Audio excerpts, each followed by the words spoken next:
Hello everybody, I'm George from Ireland, and here I am at Dollis Hill House, or the remains thereof, in London. So I'm in Gladstone Park, and this is the Willesden Green area. So Dollis Hill House was built here in 1825, owned by the wealthy Finch family. I wonder if their names were anything to do with Finchley. Probably not. Finch, as in that's the slang word for chaffinch, that species of small bird. Finchley, well, Lee is Anglo-Saxon for field, but like you get Lou in Flemish, as in Waterloo, or Le in Old Norse, as in Oslo, field of the gods, things like that. Why Lee is such a popular suffix in place names like Burley, or I'm trying to think of more Lees, more come to me in time. So you can see the dimensions of the house. So the Finch family, they were very well connected, and later on they rented out to the Earl of Aberdeen, and the Aberdeen family was a very distinguished political family.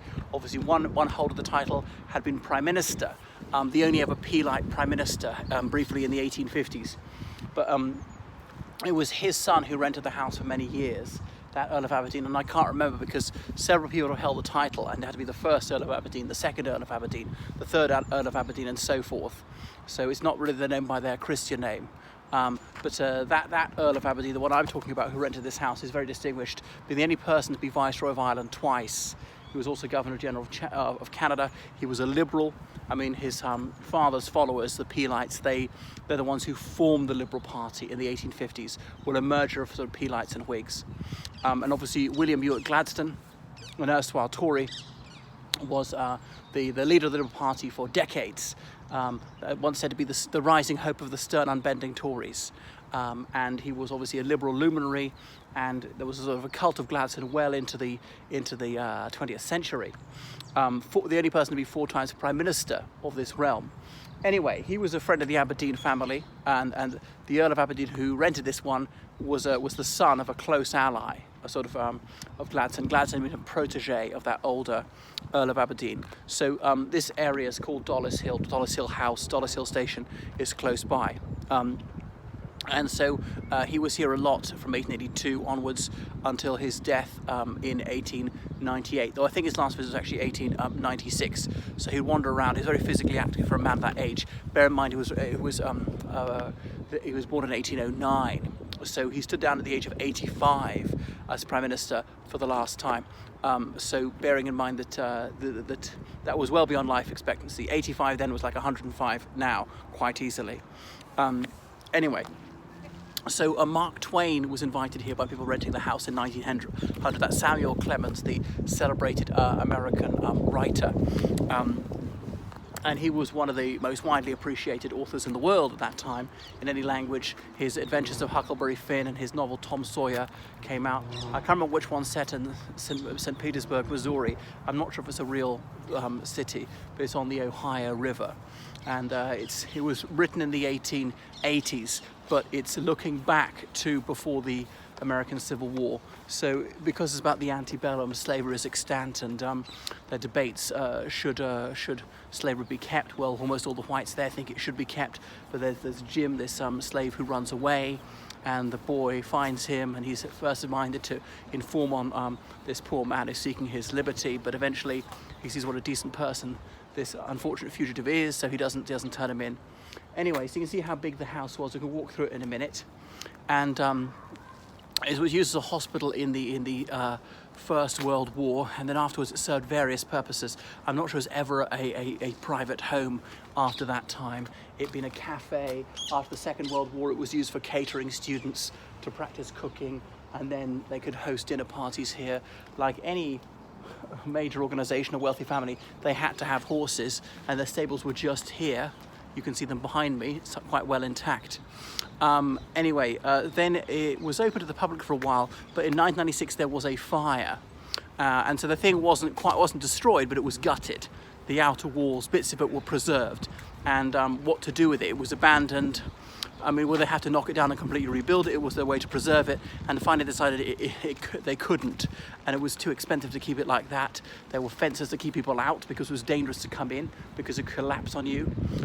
So eventually the decision was taken to knock it down and leave it like this as a stabilized ruin, so you've got an idea of the size of it. But a bit of a pity here in Dollis Hill, this park, which affords quite a handsome view over London town.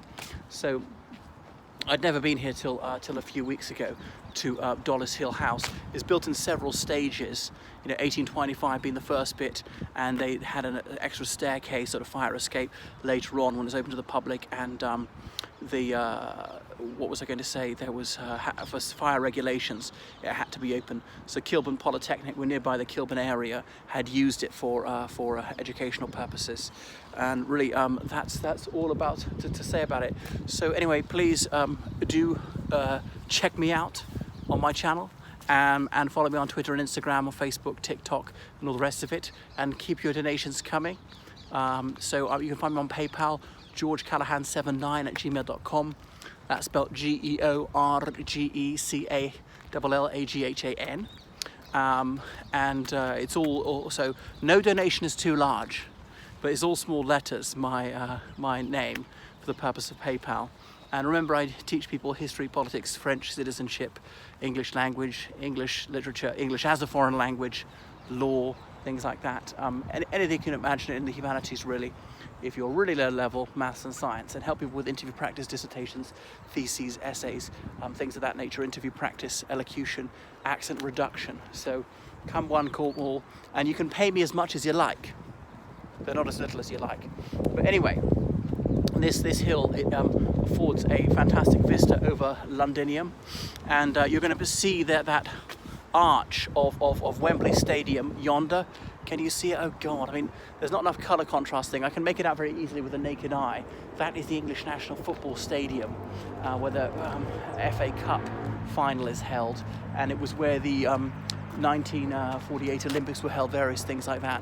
But the Twin Towers were demolished in about 2007 when an Australian construction company, they rebuilt it with this distinctive arch. I was once able to see it all the way from Heathrow, because one of those terminals is very high up. One of the newest terminals is at Terminal 5, and on a clear day I could see so many miles. So Wembley obviously lends its name to that area of Londinium. Oh, that's another example, Lee, meaning field in the name. So there are many more like that. Okay, so if you want to come to this place, Dollis Hill Station's one option, Willesden Green is another option. I don't know what where the actual green of Willesden Green is that lends its name to that area. So it's a bit up at a bit of a hill, this place. There's a clue in the word hill of Dollis Hill, but probably not best to cycle here. Well, unless you've got fantastic legs, you're Lance Armstrong without the cheating. Walk up the hill. All right, goodbye everyone, toodaloo.